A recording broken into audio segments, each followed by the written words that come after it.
Hi and welcome to my channel. If you are new, don't forget to subscribe. And if you are a returning subscriber, welcome and thank you so much for being here. So today I'm going to be talking about habits of self-love for every woman. And these are actually habits that I've had to learn along the way, and I'm still getting them as I grow. It's a learning process. So I'm going to jump into the first one. So the first one is stop comparing yourself to others. This is something that is going to weigh you down because when you're comparing yourself to others, it's like a competition.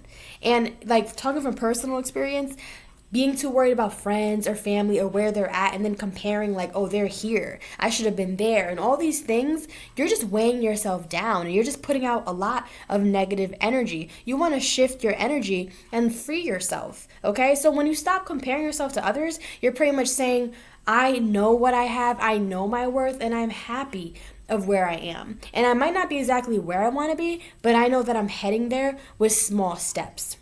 So I had to learn that too, to stop just always comparing and always saying like, oh, they have more than me. That mentality is just not it. That mentality is not just it. So definitely learn to value yourself and look at all that you have inside of you. The second thing is, it's okay to make mistakes. Now, talking from personal experience, I also used to be that type that I was always scared of failing, okay? And if you are scared of failing, let me be the first one to tell you, you're never really gonna get to live, or you're never really gonna get to hit your full potential. Because coming from me, there was so many things I wanted to do, like in my elementary years, in my middle school, and I held myself back, captivated by fear, captivated with that thought, like, I don't wanna make mistakes, okay? It's okay to make mistakes because you have to learn how to embrace them. And you grow from your mistakes. You know, it's like when you fail, you get back up. So allow yourself to make those mistakes so you can grow from them, because we're constantly changing and growing from like who we were years ago to now. You know, if you look back at your life, you're probably like, wow, I can't believe I did that. You know, you grow and you get older. So learn that it's okay. You don't need to be perfect, okay? It's all right. Like, we learn and we grow. And that's really what it is. We learn and we grow.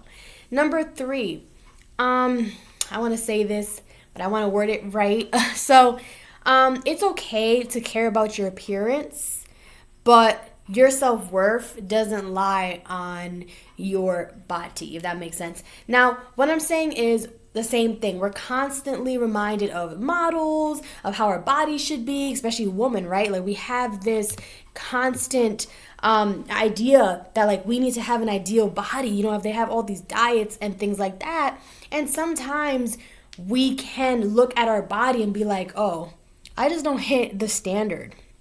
And I just want to be the first one to tell you, do not let the things you see on social media like distract you, okay? The most important thing is your characteristic, how you are as a woman, your generosity, okay? Do you bring joy? Are you happy? Are you positive? You know, that should be your main focus. It's okay to look good. I'm not saying not to worry about your temple, but I'm just saying do not let the ideal body image be your value, because you're gorgeous just the way you are. The fourth one, and this has been a year of it, letting go of toxic people. I'll be the first one to tell you, do not be afraid to let go of that, because you don't need that energy. And I've also had friends that were friends for 2, 3, 4 years, and then I get to a point where I'm like, wait a minute, this person is not really supporting, or this person is actually draining me. And it's okay to grow apart, you know, but the worst thing you can do is be around someone that is just draining you and consistently putting you down, because a real friend supports you and uplifts you. You need to really protect your energy. You need to protect yourself, and it's okay to remove yourself from situations where you just don't feel like it's the place for you. You know, it's okay. Like, I'll be the first one to tell you it's okay. Okay. The fifth one is be your best, be your cheerleader. I love saying that. Like, trust your gut and trust yourself enough to make decisions for yourself. Now, I say this because a lot of us, and I'm guilty of this, like I make a decision and then I ask like my parents or my friends, and it's okay to get advice. I'm not saying not to, But remember that it all comes back to you, okay? Your friend could tell you what they think is best for you. Your boss, for all I know, your partner.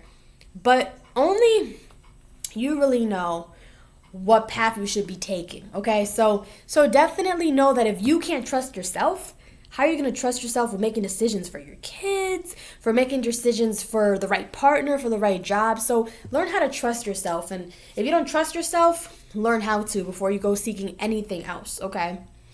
The sixth is confidence, like having confidence, okay? And this kind of, I know you're probably like the body, but no, it's okay to have confidence with the way you look, but more like be assertive with yourself. When you have an opinion, state your opinion with respect. If you go out and you have a question, be bold. Go and ask the question to the grocery clerk or to whoever. Don't doubt yourself so much, okay? Because what you put out there, that's how they see you, right? It's kind of like how you present yourself, that's how you're treated. So always try to remember you are confident and you are loved, okay? The seventh one is be nice to yourself. Treat yourself like you would treat your best friend. And I say this because many times in my life, I was so negative on myself. Like, I would fail, and I'll be literally my worst critic. And then a friend of mine, let's say they went through a similar situation, I'll be the first one, like, rooting for them. Like, you're okay, you got this, we all make mistakes, get up, go again. And I realized that I was just being mean to myself. I was weighing myself down with that negativity. So do not say mean things to yourself. Do not tell yourself you're dumb. Do not tell yourself you can't do anything. Change it. Pat yourself on the back. If you fail, get back up. Okay, look at yourself in the mirror. Say, I got this. You got to treat yourself good. Because how are you going to expect someone else to treat you good if you can't treat yourself good? You got to be your cheerleader. You got to be your best friend. And you got to be your best supporter. Okay, so I really hope that these habits stick with you. Sorry if I was going fast. I just didn't want to forget all that I had in my mind. I hope this blesses you, and I'll see you in the next one. God bless. Bye.